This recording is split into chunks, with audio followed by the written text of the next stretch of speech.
projects. Today, that statement alone creates so much anxiety for people in the workplace. Whether it brings up fears that group members will not keep up with their workload, or even just the fear of confrontation, it sets the tone of frustration from the beginning and can actually be avoided early on. So my name is Stephanie, and today I will be explaining to you the MBTI personality test and how you can use the test results in the workplace.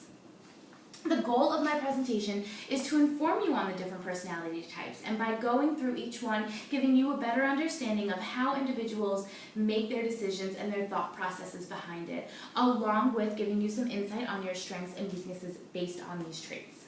So I first heard about the MBTI personality test when I attended a seminar that was actually presented by a mentor of mine. So since then I've conducted extensive research on the topic, and today we'll share with you my knowledge. Main points will include background of the test, so who created it. We'll actually take an unofficial version of the test, and in the end I will give you an idea as to how corporations actually use this test today.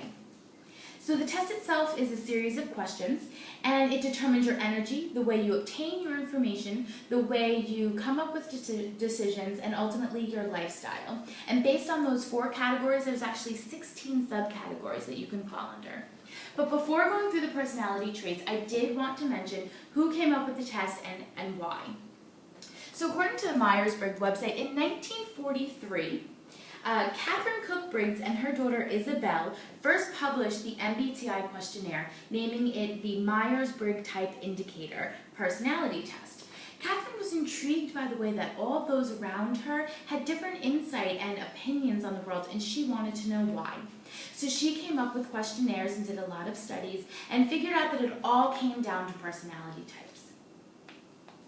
So now I begin to explain each personality type, and I strongly encourage you all to follow along and take notes so that in the end you can get a better idea of where you fall in the MBTI personality test.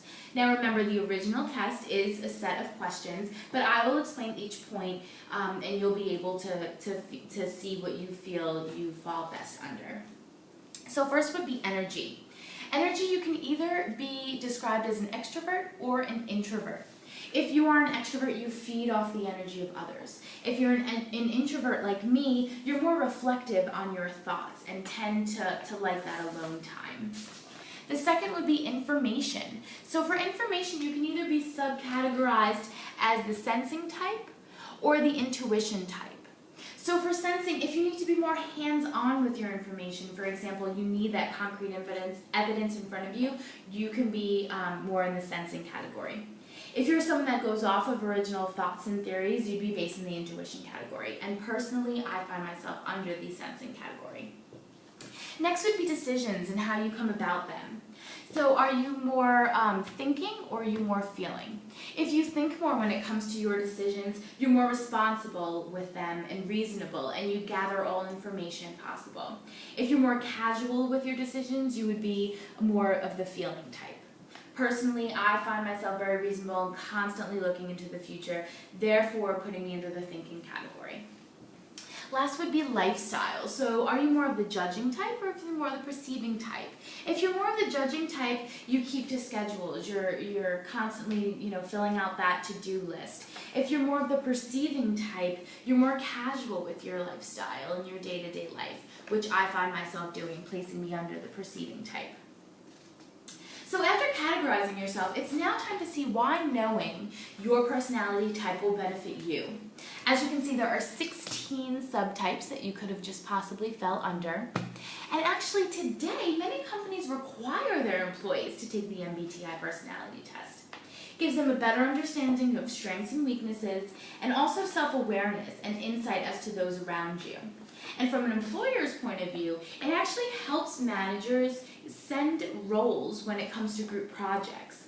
It's easier to see who is more suitable to work with who, and who would better complete various tasks.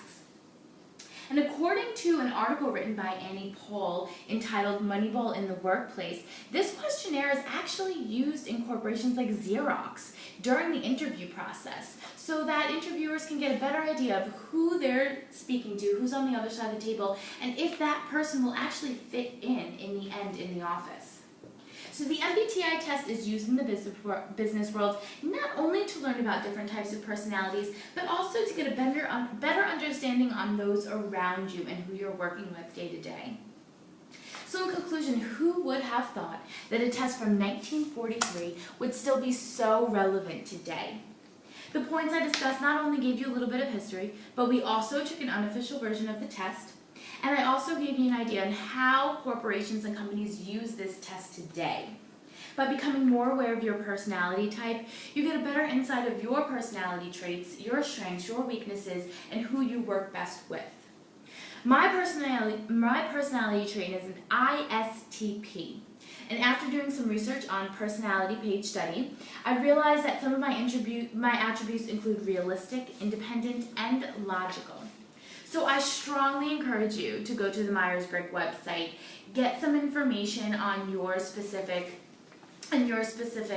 personality traits, see what your strengths are, see what your weaknesses are. You can also get an idea on who you work best with.